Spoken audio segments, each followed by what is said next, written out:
There we go. Okay, welcome to Bible Study Matthew Part 2. Questions, comments, anything that came up from folks from last week? We went over who is Matthew, why he wrote, what he wrote about, who he wrote to, and why it mattered. And Shirley, if you're interested in that, I'm happy to send you the recording. Okay.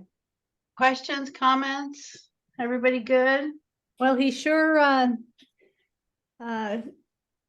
brought the Old Testament in, old Isaiah and all, right? As quoted. Yes, referred to quite a bit. And I don't know, the language was kind of highfalutin. What's that word? I know he was educated, but it was, like up there. It's a different read. Yes, it is. Very familiar, though. Yeah, it's the teacher read. It's the teacher. Mm-hmm. Mm-hmm. Okay, Mhm. let's dive into it. Let me go ahead and get my slides up here. So, can you see me okay? Yes. Okay. Okay, we're going to work on chapters 2 and 3. Next week, we're going to do 4 and 5, and then we're going to take the week after Christmas off, come back, do 6 and 9, and that will take us all the way through right up until Ash Wednesday. I will tell you, this is the world's craziest liturgical calendar this year. Today, I was ordering a Lent devotional, and what was I doing? Oh, working on Ash Wednesday and locking down Christmas Eve final bulletins. So it's a crazy, crazy year. Okay, so here's what's happened so far. We know the answers to the question that Matthew poses. Where does Jesus come from? That's the genealogy and the Joseph story. And we know that Mary and Joseph lived in Bethlehem. She gave birth at home.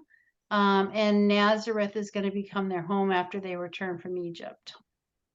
The focus so far has been on Joseph and his dilemma. We're going to move on, though, this week because we're going to go on to see the star and the Magi and the gifts and this return home and fleeing into Egypt. And all of that is wrapped up in a larger story of Roman occupation and the story of Herod, which really, really overlays this story, unlike any other story in the Bible. Okay? So let's go to dive right into it with the story of the 3 wise men. So close reading. Again, so much of what we think is in this story is not there. So will somebody read this one? I will. Thanks, Diane. After Jesus was born in Bethlehem in Judea during the time of King Herod, Magi from the east came to Jerusalem and asked, "Where is the one who has been born King of the Jews? We saw his star when it rose and have come to worship him." When King Herod heard this, he was disturbed, and all Jerusalem with him. When he had called together all the people's chief priests and teachers of the law, he asked them where the Messiah was to be born. "In Bethlehem in Judea," they replied, "for this is what the prophet has written. But you, Bethlehem, in the land of Judah, are by no means least among the rulers of Judah, for out of you will come a ruler who will shepherd my people Israel." Okay, so Matthew, I swear every verse he's going to quote the Hebrew scripture. So let's take a look at some of the ways that these magi have been viewed through the ages. Now, just recall, so here's what they do say. There's no 3 kings, right? So there are no 3 kings. There's just some magi, an undetermined amount, who saw a star and have come to worship him. This is perhaps one of the most politically subversive and radical passages in Matthew. So let's take a look at how it was painted through the years as Christianity kind of got tamed and we lost that radical message.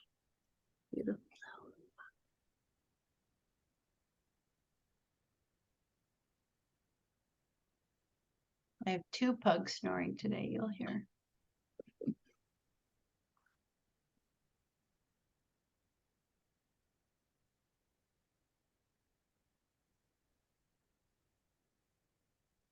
You always see those little baby angels, but never the whole picture.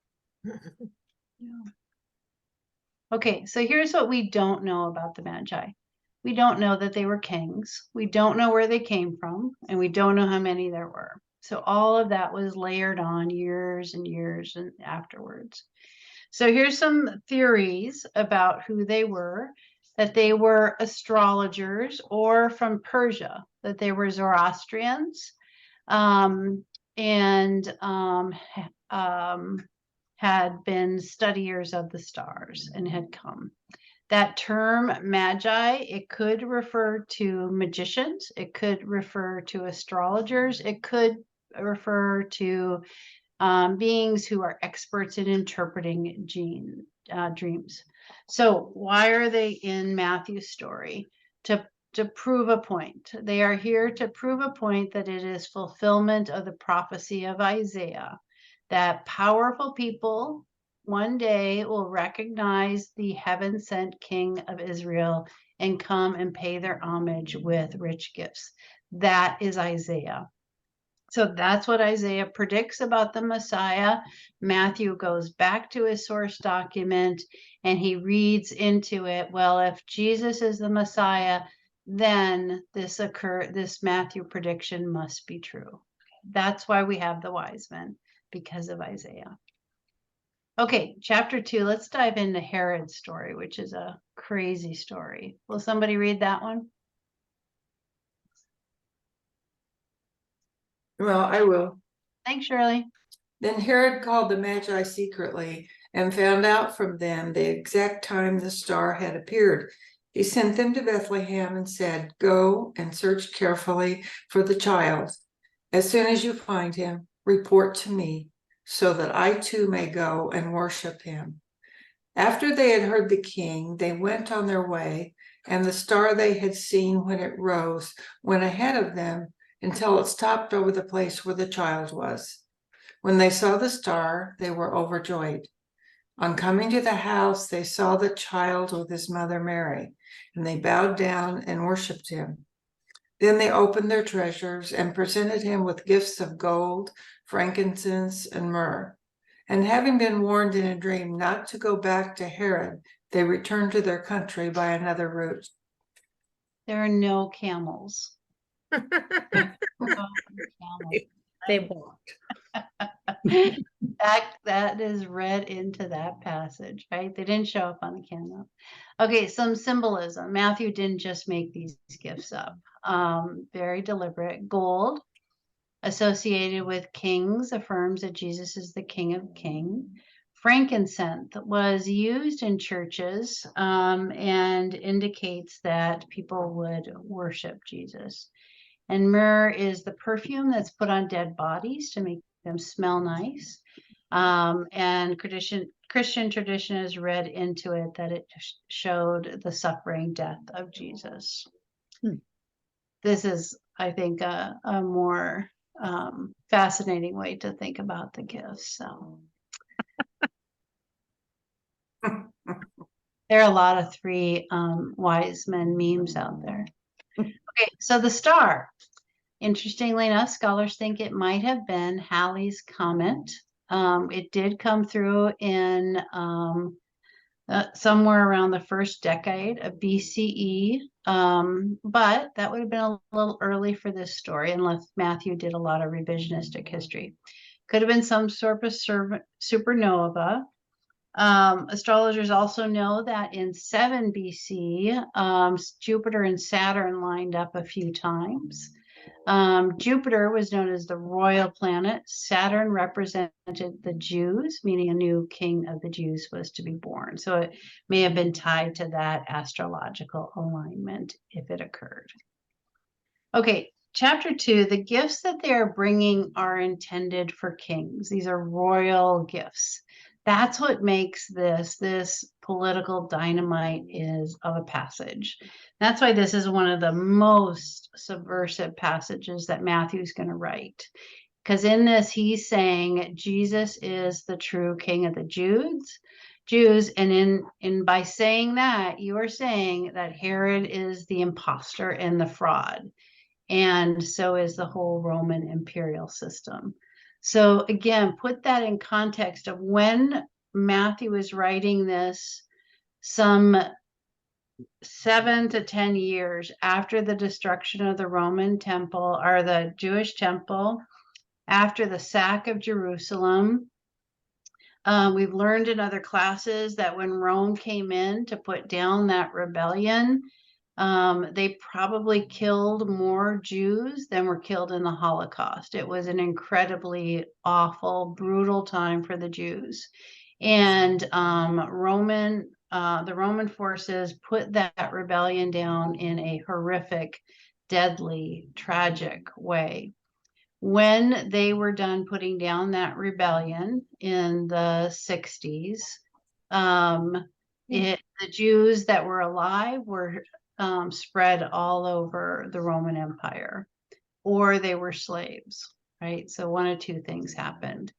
Matthew is saying within this system, and he is living in Roman occupation in a Roman town, he's saying that he's calling BS on that. With this passage, he's saying Jesus is the actual king. So really, really subversive passage to this one, right? And Matthew isn't saying that by making the Magi not be Jewish kings or leaders or anything like that. Matthew's saying Jesus is not just the king for the Jews, but for the whole world.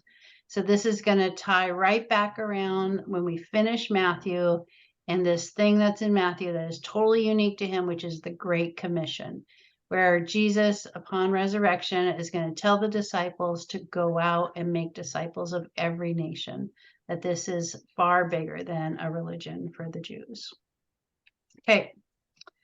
Then things go south. So let's talk about what happens then. Marilee, will you read? When they had gone, an angel of the Lord appeared to Joseph in a dream.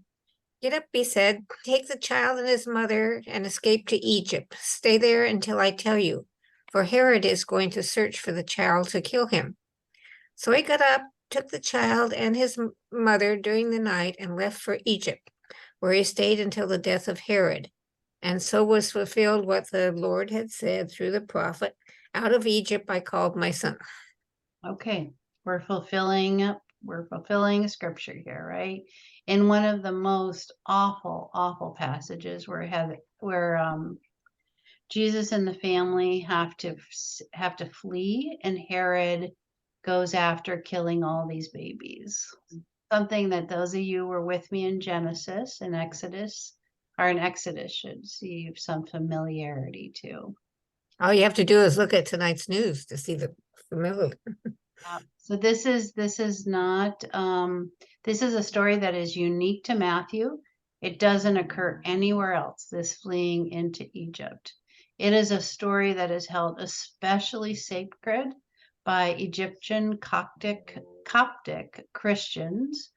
If you travel to Egypt, you can find many sacred sites. You can travel the supposed route that Mary, Joseph, and baby Jesus took and see all the different shrines and locations where they supposedly were. There's nothing that tells us that this is historically accurate. Again, it only exists in this gospel. So why is it there? Okay, we know as Matthew's trying to make sense of who Jesus is for himself and his community, he's looking to his sacred scripture and he's going back to his beloved Isaiah. I almost feel like before we did Matthew, we should have done an Isaiah refresher. In first Isaiah, there's called these oracles, and one of them is the oracle on Egypt. It's a part of first Isaiah, and it talks about God in Egypt, right? And so some biblical scholars connect this story with this Isaiah Egyptian oracle, right? So tradition has it, they stayed for 6 months. And again, this is a very beloved story by Egyptian Coptic Christians. For those of you that did Exodus, you should see a deep connection between the authors of Exodus and Matthew pulling forth that theme. So the place of doom and death for the Israelites under Moses now becomes the place of refuge and life for Jesus.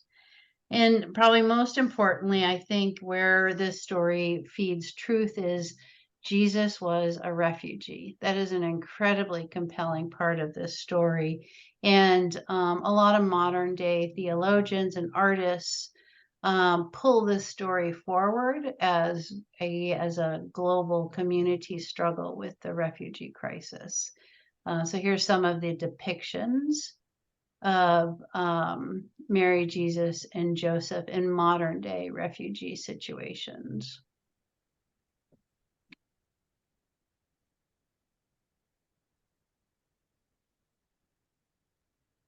Okay, let's figure out what's going on with Herod, because it's a pretty crazy story. So go ahead, Paul. Did you have a question?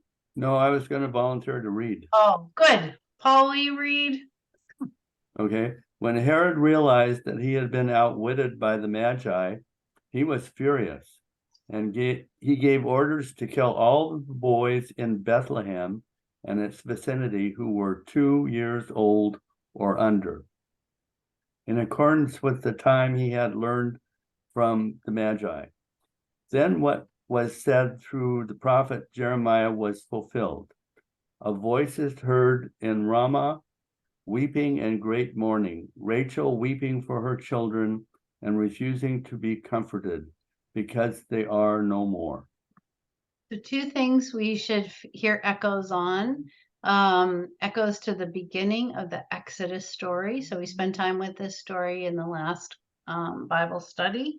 This has a lot of echoes to the power and occupation of the Israelites under Egyptian rule. And here we have it occurring under Roman rule, with the babies being killed to put out a threat, right?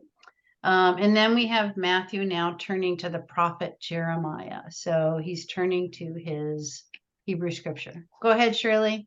Yeah, I was wondering, since the Coptic Christian Church emphasized this trip, did the Roman Catholic Church emphasize this as well?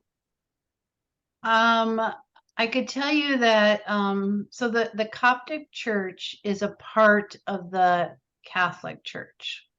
I thought it was Eastern Orthodox. No. No, they are Catholics. They are Western. So when the split happened, they fall under traditional Western Roman Catholic, not the Eastern Church, but they're a very, very distinct sect within there. And if you've ever heard about the issue of who closes up the Holy Sepulchre, the church, Jesus's the site of Jesus's tomb in Jerusalem. So there's this whole challenge over who has access at different times to that tomb, and they divide it up by the minute. And one of kind of the caretakers of that tomb are the Coptics. And so they are under the Western Catholic, but they're a very distinct sect within there, if that makes sense. I'm more familiar with the Ethiopian Coptics. Are they the same as the Egyptian? I do not know that answer. I would assume yes. Because they have some very special churches that well, at least one I'm aware of that they say goes back centuries. Then there was a place visited. It's to them, it's very sacred. Yes. And it's been archaeologically dealt with in more recent times. Yeah. And Egypt, I mean, what came out of Egypt? Egypt was one of, let me just stop sharing for just a second here. Egypt, if those of you that did, hi Sue, welcome. Those of you that did early Christianity with me, we did a whole on kind of the desert mothers and fathers. And in that first century, Egypt was one of the foundational kind of churches of Christianity. As Christianity started to spread, there was a massive community in Egypt. And then out of there came many of the desert mothers and fathers, which were the foundations of the monastic movement. And so monks and nuns kind of blossomed out of that spiritual movement. So a lot of that came out of the desert and in Egypt. So, yeah. Okay, let me bring it back. Okay, so let's go back to this just crazy story. But what Matthew's saying is, from the earliest parts of this story, Jesus is going to be a threat. He is a danger to the powers that be. Herod sees him as such a threat that he's going to kill villages of babies to end him. Again, there's nothing in the historical record that validates Matthew's story here, but in the historical record, there's tons of stuff about Herod being really paranoid. He killed lots of people that he felt threatened by, including close family members.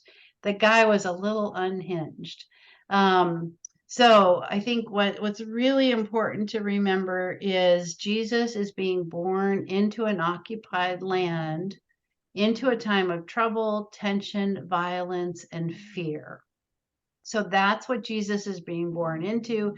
That is what Matthew is writing from, a time of occupation, a time of lack of power, right? So Matthew's point here is that Jesus is going to be amid the pain and the terror from the very beginning. Emmanuel, God with us in the worst of the worst. And this is a story of the worst of the worst. Okay, let's move on.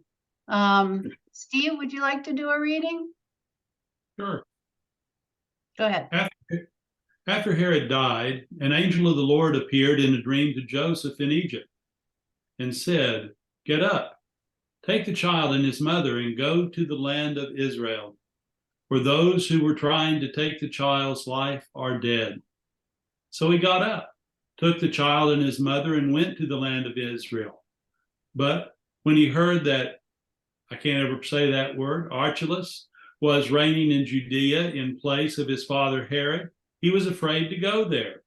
Having been warned in a dream, he withdrew to the district of Galilee, and he went and lived in a town called Nazareth. So was fulfilled what was said through the prophets, that he would be called a Nazarene. Thanks, Steve. Lots of fulfillment here, right? Okay, so Herod dies. This is a historically accurate, right? A lot of our history comes from a source known as Josephus, who was a Jewish scribe who wrote many of the histories at this time. Here's how he described Herod. A loathsome disease descended upon the ruler as a judgment from God on account of his sins. And then he goes on to describe the horrible details: burning fever, ulcerated entrails, foul discharge, convulsions, stench, etc. That's how Herod dies. That's what's in the historical record about Herod dying. And remember Herod, so Herod was the king of Judea. Judea is a principality, right, or a Roman district where Rome has taken over this area and put in charge one leader over that entire area, and that's Herod. Herod, during his time there, builds the temple. Herod builds this mighty city at Caesarea on the ocean. He has massive building projects, leaves these more amazing legacies. The temple that Herod builds is the one that Jesus is going to go visit. It's the one that Rome is going to destroy 60 years after. So Herod is this amazing builder, and he is accountable for keeping the peace in Judea. And he does that through some pretty violent ways. He's a big fan of crucifixion. He's a big fan of putting down, sending in legions to put down any type of rebellion. And there is rebellion throughout this time that he rules. So Herod dies, and Jesus and his family come back to Nazareth. And what you see with this passage here is it starts with an angel of the Lord appearing to a dream to Joseph. So that's the exact same way it started with the dream back a chapter ago. And that's what's known as one of these dyads, where Matthew, as a writer, is going to create basically the same type of intro, but put different story elements behind it. It's a really good example of it. Go ahead, Paul. I have a question. So Herod was a real person. Herod was a real person. And so there are historical dates of when he ruled. Is there much explanation of what he did? The building, absolutely. There is absolutely. And there's a lot of explanation of kind of the craziness he did and the people he killed and the family dynamics. But there's just no mention of him killing all the kids under 2 at a certain time. No, and there's no mention of a census, which is what Luke is going to create. Right. Yeah. There's no mention of a census that Herod called a census at that time either. So. Okay. Thank you. Mm-hmm. But we do know he ruled over that area and massive building projects. He built the temple. He ran afoul. There were several examples in the historical record of where he did some just awful things to the Jewish leaders in the temple. There were rebellions. He put them down, that sort of stuff. So I don't quite understand. If he's a Roman ruler, why would he build a Jewish temple? Well, that's a really good question. It was one of many massive building projects. And next week I can show you some of his building projects. They're really quite impressive. And several live on to this day. And I don't know that we know why he built it. I would hazard a guess to say that it was a political decision. Herod was a political animal. And so my guess is he did it for political reasons and economic reasons. So remember the temple, and we'll talk about this later on when Jesus goes to it. The temple is the center of the economic system in Jerusalem. It's where all of the tithes and taxes are collected, a big part of which goes right to the Roman coffers. So my theory would be political and economic of why he built it. Undoubtedly in his best interest. Undoubtedly. I don't believe it was any type of deep spiritual calling. You want that kind of a guy. Okay, so Matthew brings the family back to Galilee because in scripture, there's this call in the Hebrew scriptures that the Messiah is going to be born in Nazareth, not Jerusalem. So Matthew tidies up that story really well. It's actually really, I think from a literary standpoint, Matthew does a nice job meeting two aims, right? He makes the story come together, but he also loops in all these disparate little pieces of scripture and brings it to close by bringing him back to Nazareth. Okay, we're not done with Herod's story because Herod has sons. And so what happens is when Herod dies, the Roman Empire divides up this I don't know what's the right word, this occupied area of Judea into 3 different chunks. It's not clear when Herod dies who is supposed to take over, because Herod's changed his wills tons of times. He's incredibly paranoid. He thinks everyone is out to kill him, blah, blah, blah. What happens in the end is it's divided into 3 chunks. His oldest surviving son, which is Archelaus, which is the one Steve talked about in his, gets Judea. And then Antipas, I never know if I'm saying that right, is going to get the Galilee. So Jesus is going to come into play with two different areas. Now, I don't know if I talk about this here, but what's eventually going to happen, I think I talk about this later on in the class. One of them is incredibly incompetent. And basically Rome fires him and puts a prefect in its place. And the prefect that we're going to run into is Pontius Pilate. So one of these is so inept that Rome's going to step in and put a prefect, and that prefect that we're going to run into in Jesus's adult story is Pontius Pilate. But what Pontius Pilate is in charge of is basically the one that kind of failed as a leader. Okay, let's talk about John the Baptist. We did this passage for Advent, and oddly enough, we're going to come right back to it the first Sunday in January. And it's a story of Jesus's baptism. So in those days, John the Baptist came preaching in the wilderness of Judea and saying, "Repent, for the kingdom of heaven has come near.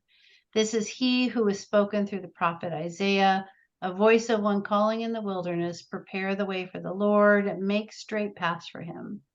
John's clothes were made of camel hair. He had a leather belt around his waist. His food was locusts and wild honey.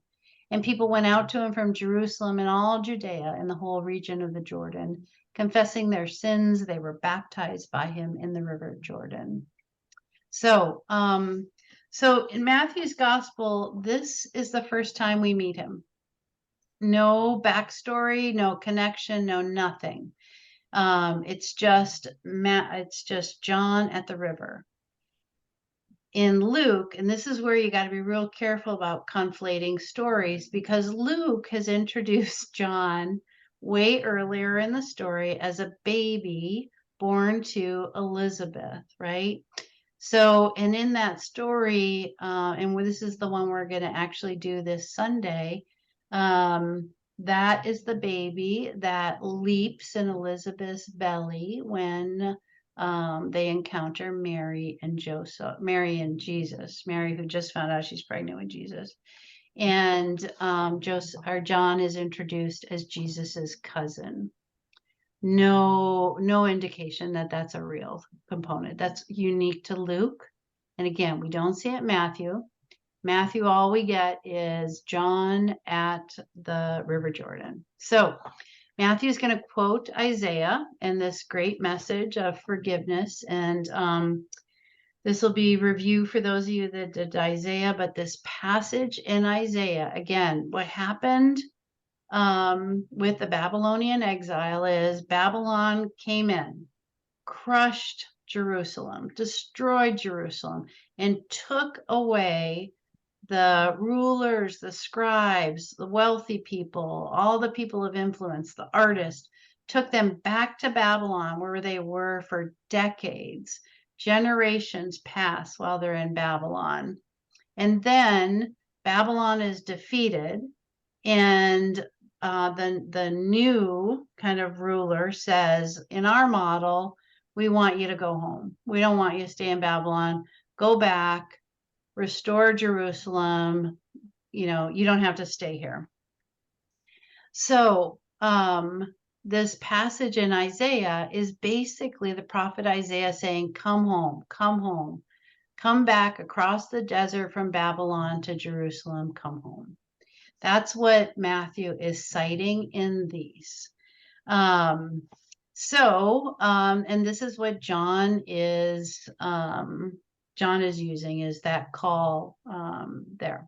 So, and then Matthew is building in this symbolic crossing of the River Jordan. Just like when they came out of exile, they crossed the River Jordan into the Promised Land. Now, for reference, Jesus's baptism occurs in all three of the synoptic gospels, and it's actually alluded to in John as well. So pretty fair to say all four gospels have it. Most biblical scholars who take a historical Jesus approach believe that Jesus's baptism and his death are two historical events that they can tie to, that very high likelihood both happened. Most people who study the historical Jesus use this baptism as the starting point of what we know about the historical Jesus. Let's just look at it, a couple of these here. So this is some depictions of John through art. I think that one's El Greco.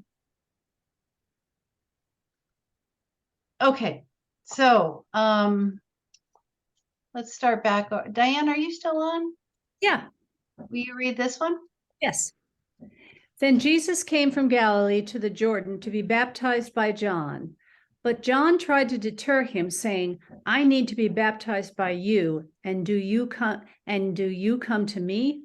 Jesus replied, Let it be so now. It is proper for us to do this to fulfill all righteousness. Then John consented. As soon as Jesus was baptized, he went up out of the water. At that moment, heaven was opened, and he saw the Spirit of God descending like a dove and alighting on him. And a voice from heaven said, This is my Son, whom I love. With him I am well pleased. Okay, so last week I talked a little bit about how Matthew is going to go and do his own edits and rewrites of Mark. So remember, Mark came first, and now Matthew has Mark in front of him and a couple of other sources. This is a great example of where Matthew takes Mark's story and is going to add to it, right? So in Mark, it's like 2 lines. John's baptizing and Jesus shows up and he gets baptized. This last little part as he's coming out, very similar, but these first 2 paragraphs about, well, I don't know if I'm qualified to do it. You really should do it for me. Oh, wait, we have to do this so they'll be fulfilled. That's Matthew. Matthew's taking Mark and he is starting to add what's known as Christological elements, making the Christ, the post-Easter Jesus, more apparent in these Gospels, right? So the farther you get away from Jesus's death, and remember, Mark is closer to it, and Matthew's getting farther away, you're going to see more of that post-Easter view of Jesus, where it's more the Christ and less the Jesus. And this is a great example of this. So this is the first time we meet in Matthew Jesus as an adult, and he's humbly coming and asks for baptism. We got John pretty horrified by this, right? And pretty surprising for John that Matthew's doing it. So let's talk about let me just stop for a second. Best guess about what really happened with John and Jesus is best guess. Most biblical scholars believe that Jesus was one of John's followers and that he kind of came up through the ranks, learning from John.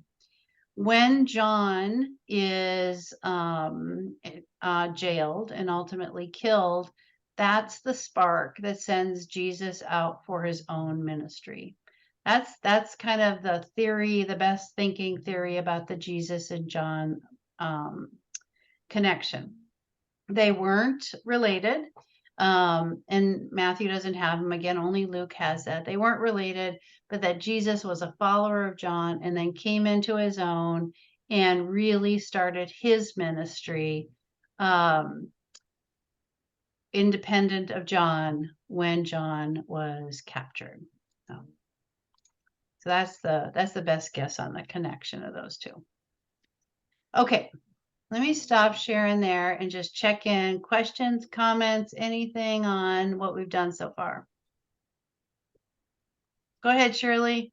Yeah, I just wonder how the decisions are made as to which source you're going to read from. And I'm not talking about this particular church. I mean, any Protestant or Catholic church, since we have these varying details in the different stories, it seems like you can really change the emphasis depending on which story you read. And most of us really don't realize that we're hearing all different ones, different times. And so we have kind of a conglomeration of all those descriptions put together in one story. And then I don't know where we get the camels and those things, but we certainly got them at some point.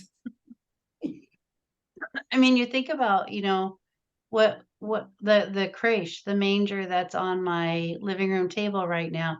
There's camels, there's sheep, shepherds, there's wise men, there's an angel. They're all there. They're all there, right? Yeah. So they are all conflated into one story. But if we go through them, no birth story in Mark. And again, Mark's the closest to Jesus's death, no birth story. Matthew, the birth story told through Joseph and Herod. Luke, the birth story told through the angel Gabriel coming to Mary, and then the story of Mary and Elizabeth and the Magnificat, and then the shepherds, and then appearing at the temple.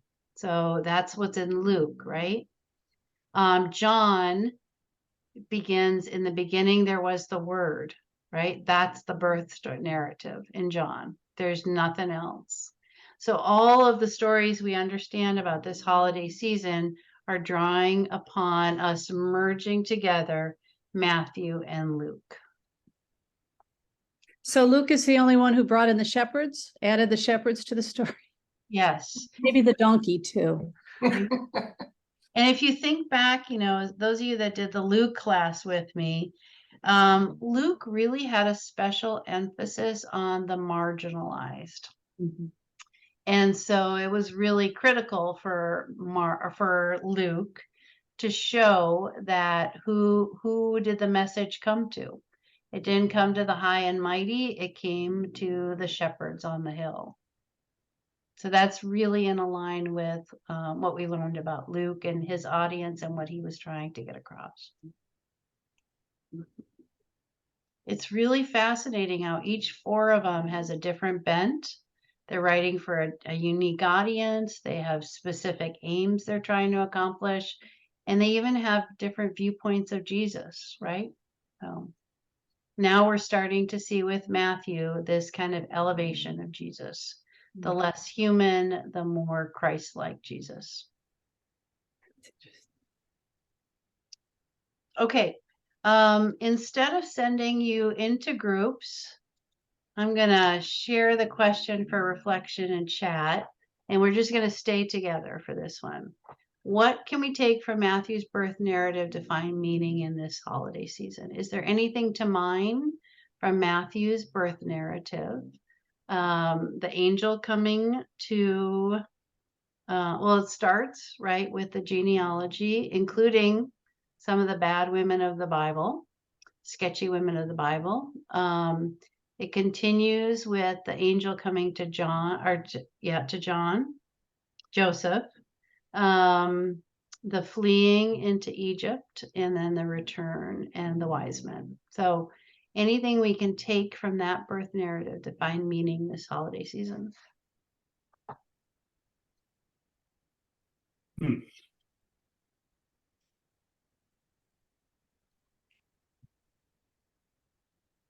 Well, it seems, I have a better understanding of Matthew. Thank you very much, my Bible nerd. Bring in parts that were true about Jesus's life. Persecution, the idea of the money changers and the kings and all that were not the important people, the inclusion that he had. And so I think knowing all of between Mark, Matthew, and Luke, that I have more an appreciation for the way they told it and why they told it, and can appreciate that. So I don't any longer have problems celebrating the angels on high and those songs, because I now understand it. And it has its own beauty and its own meaning for the people at that time. So for me, it makes it a more joyous season, because I'm not saying, oh, well, that didn't happen or that didn't happen. I'm just going to appreciate each of the Gospels for what they are and why they are.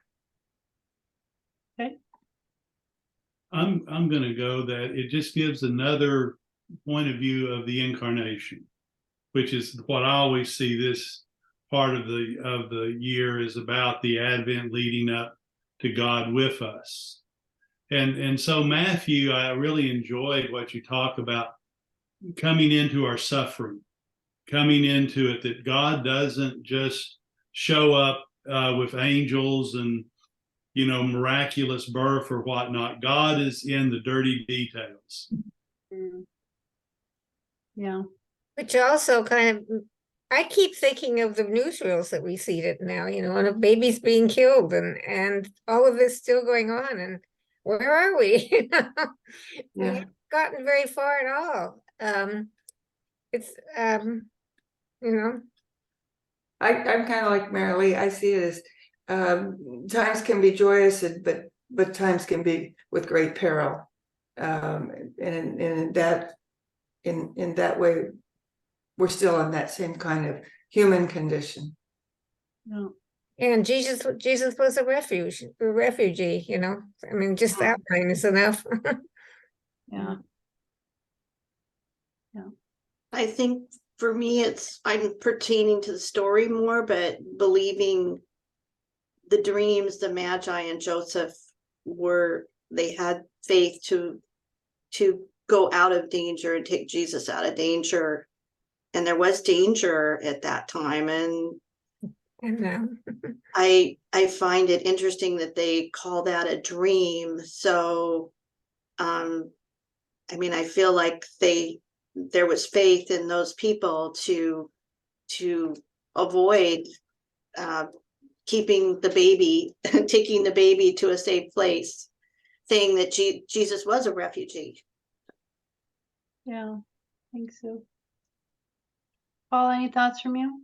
Well, I'm thinking I understand why he put in the part about the Magi, and that was explained quite well. I'm having a little trouble wondering why he put in and why the emphasis on Joseph and the angel visiting Joseph. I mean, it's very practical that a man who discovers his wife pregnant may not want to marry her because he doesn't think he's the father. But I don't quite see why that's so important to this story. That it's told through Joseph's, or that perspective, or that there needs to be the justification of how Mary got pregnant. So, okay, that's the important part of that. I think that's it. Yeah. So that in fact, Jesus is holy and was conceived by God. That's the whole point. Yeah. But it seems to me in this version, they're much more saying that Jesus was Joseph's son. In that, you know, they're tracing his genealogy, Joseph. They are. And so it almost like they're trying to tell two sides of the same story. Matthew's playing both sides of the same coin, as my mother would say. Yes. I see that as just elements from other religions, the Egyptians, the Greeks, the Romans, the earlier Romans, creeping in and adding a magical component to it, as if that's going to make it a better message. I don't know why the message can't stand on its own without putting some magic in it. I'm happier with it if it could stand on its own, but it seems to me like that's it. And the farther you got away from the time of the birth, then the more ornate you get with putting these extra little elements in it that for some people, particularly at that time, I understand at that time, those sparks made it seem more special to them. Yeah. So Yeah, Shirley's bringing up a great point, which is it's a story written to an ancient community, and that ancient community is surrounded by other ancient communities who also have stories of their leaders, their empires being sired by God or gods. So it's not crazy talk for this community at that point in time. It Well, makes sense. is that also related to it started out as a story, a Jewish story for the Jewish community, and as they integrate more and more societies into Christianity, they have to, the stories get more and more embellished. Well, and we're going to talk about this when we do the Mary's class, because we're going to talk about the virgin birth and why it came up, and really kind of dive into that for the Mary's, because we're going to do 2 courses, 2 weeks on Mary, Mother of Jesus. And part of what we have to grapple with is who was Jesus's dad. And we're going to look at kind of historically what was going on in Galilee at that point in time that made it very dangerous for a young woman. And what may have happened. There's several theories about it. But then why did they kind of, Matthew and Luke, develop these backstories for Jesus? And there's several different reasons that they did it. So we're going to dive into all that when we come to the Marys. We're going to go through all that. Oh, yeah. Okay, any final thoughts on finding meaning in Matthew? Okay, I'll tell you mine. I find so much meaning in these Christmas stories. One, they tie me through time to beautiful memories of snowy nights and candles. So I'm deeply connected to them, both Matthew and Luke, and I conflate them into one giant story. And that's how we're going to tell the Christmas story at the 4 o'clock service for the kids, is one story. And but I also can look at them as a person of faith and say these are stories of deep and abiding hope, that in the midst of really terrible times, that there are these stories of birth and new beginnings and real resiliency and resounding echoes of God among us, God among us, God among us. So I find them just deeply treasured and full of hope. So I treasure them. I find deep, deep meaning in them. Even knowing everything I know about the historical context and the biblical criticism of them, I find them just absolutely delightful and meaning-filled. So that's my answer. So, okay, next. I find that too in the artwork, and I really appreciate that you include the artwork. Yeah. Okay, so next week we're going to do chapter 4 and 5. And the start of Jesus's ministry, and then we'll take a week off. Okay. Any final questions, thoughts, questions, reactions? Anybody? Thank you. Thank you. I'll see you all next week. Bye-bye. Thank you. Bye. Bye. Bye. Take care.